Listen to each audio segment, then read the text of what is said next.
ಈಗ ಕೆಲವೊಂದು ಹೋರಾಟಗಳ ವಿಚಾರ ಬಿಜೆಪಿ ಮತ್ತು ಜೆಡಿಎಸ್ ಸಪ್ರೇಟ್ ಆಗ್ತಿರೋದು ಸರ್, ಸೆಂಟ್ರಲ್ ಎಲ್ಲ ಜೊತೆಲಿದ್ದೀರಾ, ಅದು ಈ ವಿಚಾರಗಳಲ್ಲಿ ಕಾವೇರಿ ವಿಚಾರವಾಗಿರ್ಬೋದು, ಈ ವಿಚಾರವಾಗಿ ಅವರು ಪಾದಯಾತ್ರೆ ಮಾಡ್ತೀನಿ ಅಂದರೆ ಒಟ್ಟಿಗೆ ಮಾಡಿದ್ರೆ ಅದೊಂದು ಮೆಸೇಜ್ ಬೇರೆ ಥರ ಇರ್ತಿತ್ತಲ್ಲ, ಈಗ ಸಪ್ರೇಟ್ ಮಾಡೋದು ಯಾಕೆ? ಈಗ ಕಾವೇರಿ ವಿಚಾರದಲ್ಲಿ ನಿಮಗೆ ಗೊತ್ತಿದೆ ಮನೆಯಲ್ಲಿ ಏನಾಯಿತು ಅಂತ. ಈಗ ಅಜ್ಜಿಯವರ 11ನೇ ದಿನದ ಕಾರ್ಯ ಇತ್ತು. ಹಾಗಾಗಿ ಇಂಥ ಸಂದರ್ಭದಲ್ಲಿ ನಾವು ಇವೆಲ್ಲವೂ ಕೂಡ ಮಾತಾಡೋದಕ್ಕೆ ಆಗ್ತಾ ಇರಲಿಲ್ಲ. ಆದರೂ ಕೂಡ ನಮ್ಮ ಮಂಡ್ಯ ಜಿಲ್ಲಾಧ್ಯಕ್ಷರಿಗೆ, ನಮ್ಮ ಮಾಜಿ ಶಾಸಕರಿಗೆ ಎಲ್ಲರಿಗೂ ಕೂಡ ನಾನು ಕರೆ ಮಾಡಿ ಮಾತಾಡಿದ್ದೀನಿ. ಈಗ ನಮ್ಮ ಮಿತ್ರ ಪಕ್ಷ ಕೆಲವೊಂದಷ್ಟು ಸಂದರ್ಭದಲ್ಲಿ ಅವರು ಕೂಡ ಒಂದಷ್ಟು ತೀರ್ಮಾನಗಳು ತಗೊಳ್ಬೇಕಾಗ್ತದೆ. ಹೋರಾಟಗಳು, ಪ್ರತಿಭಟನೆಗಳು, ಪಾದಯಾತ್ರೆಗಳು ಇವೆಲ್ಲವೂ ಕೂಡ ಒಂದೊಂದು ಸಲ ಪ್ರತ್ಯೇಕವಾಗಿ ಮಾಡಬೇಕಾಗ್ತದೆ, ಒಂದೊಂದು ಸಲ ಒಟ್ಟಾರೆಯಾಗಿ ಮಾಡಬೇಕಾಗ್ತದೆ. ಹಾಗಾಗಿ ಇಲ್ಲಿ ವ್ಯತ್ಯಾಸ ಅಂತಕ್ಕಂಥದ್ದೇನಿಲ್ಲ.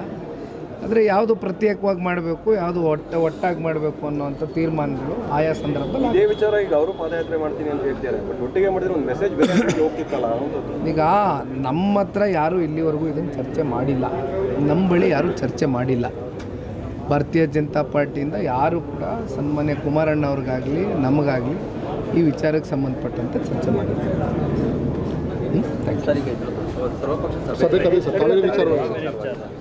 ಈಗ ಸರ್ವಪಕ್ಷದ ಸಭೆ ಬಹುಶಃ ಈಗಾಗಲೇ ನಡೀತಾ ಇರಬೇಕು. ಸನ್ಮಾನ್ಯ ಕುಮಾರಣ್ಣ ಅವರು ಕೂಡ ಹೋಗಿದ್ದಾರೆ.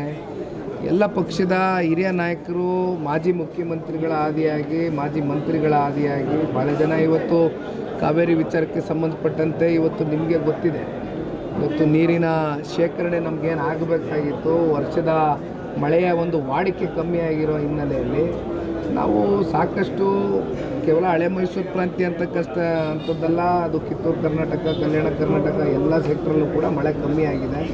ಹಾಗಾಗಿ ನಮ್ಮ ಅಣೆಕಟ್ಟುಗಳಲ್ಲಿ ಏನು ನೀರು ತುಂಬಬೇಕಾಗಿತ್ತು, ಒಳ ಹರಿವು ಏನು ಬರಬೇಕಾಗಿತ್ತು, ಅದು ನಾವು ಅಂದ್ಕೊಂಡ ಮಟ್ಟಕ್ಕೆ ಬಂದಿಲ್ಲ.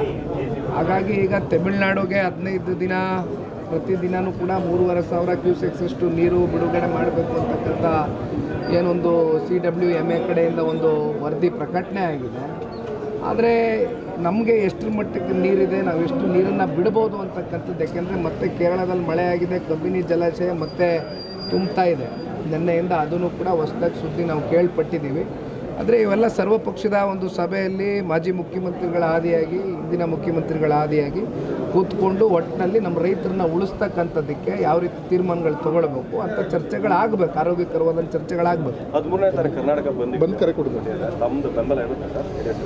ಈಗ ಈ ಸ್ವಾಭಾವಿಕವಾಗಿ ಬಂದ್ಗಳು ಆಗ್ತಕ್ಕಂಥದ್ದು ಯಾವಾಗ ಸರ್ಕಾರಗಳು ಸರಿಯಾಗಿ ಸ್ಪಂದಿಸೋದಿಲ್ಲ ಅಂಥ ಸಂದರ್ಭದಲ್ಲಿ ಬಂದ್ಗಳನ್ನ ಹಲವಾರು ಸಂಘಟನೆಗಳು, ರೈತಪರ ಹೋರಾಟಗಾರರು ಎಲ್ಲರೂ ಕೂಡ ಬಂದ್ಗೆ ಕರೆ ಕೊಟ್ಕೊಂಡಿದ್ದಾರೆ. ಹಾಗಾಗಿ ನಮ್ಮ ಬಂದ್ಗೆ ಅವರ ಜೊತೆಯಲ್ಲಿ ಜನತಾದಳ ಪಕ್ಷನೂ ಕೂಡ ರೈತರ ಜೊತೆ ನಿಲ್ತಕ್ಕಂಥ ಒಂದು ಕೆಲಸ ಮಾಡ್ತೀವಿ. Thank you.